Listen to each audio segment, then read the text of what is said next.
Alright, magandang hapon mga opa, mga uni. Mag-unbox tayo ng solar CCTV camera na binigay sa atin ng napakabait na kapitbahay natin doon sa bodega natin. Alright, check na natin. Sige, tanggalin natin. Kailangan mo ng cutter dito para matanggal yung tape na yan. Nakita nyo naman. Buksan na natin. Ayan na. Bubungad na sa atin ang solar panel. Ayan na. So, tanggalin natin. What's next? Okay. Pagka gusto nyo bumili kontakin nyo lang ako. Negosyo kasi nung kapitbahay natin doon puro solar. So, ayan. Labas na natin yung solar camera na 4G. Yan, 4G, alam ko to meron siyang SIM na pwede mo siyang lagyan, and of course meron din siyang memory card. Gusto ko i-try ito kaya lang hindi ko pa na i-check out. Marami sa Shopee ito or sa mga CCTV shop store. Eto, may handle na rin yung ating CCTV.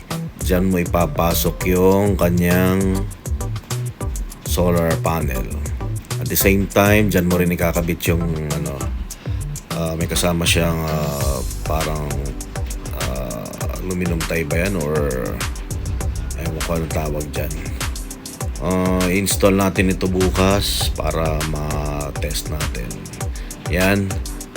Nakita na naman natin yung kanyang durability. Mukhang matibay na matibay kasi nga outdoor CCTV ito. Bukas papakabit na natin ito para makita natin yung and bibilan ko pa pala ng SIM to kasi need ng SIM para ma-view mo kahit saan ka nandoon. So mukha naman talagang legit na legit at syempre bigay ng kapitbahay natin talagang legit na legit nga ang kabaitan ng ating kapitbahay. So maraming salamat. Ayaw magpabanggit ng pangalan ng ating kapitbahay, baka raw maraming humingi. Hindi, joke lang.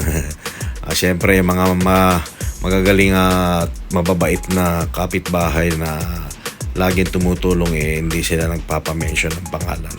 Tago na natin sa pangalang Mr. Y. So thank you very much Mr. Y at napakabait niyo po. Pagpalain po kayo ng Panginoong Diyos at sana God bless more on your business. Thank you boss. Thank you.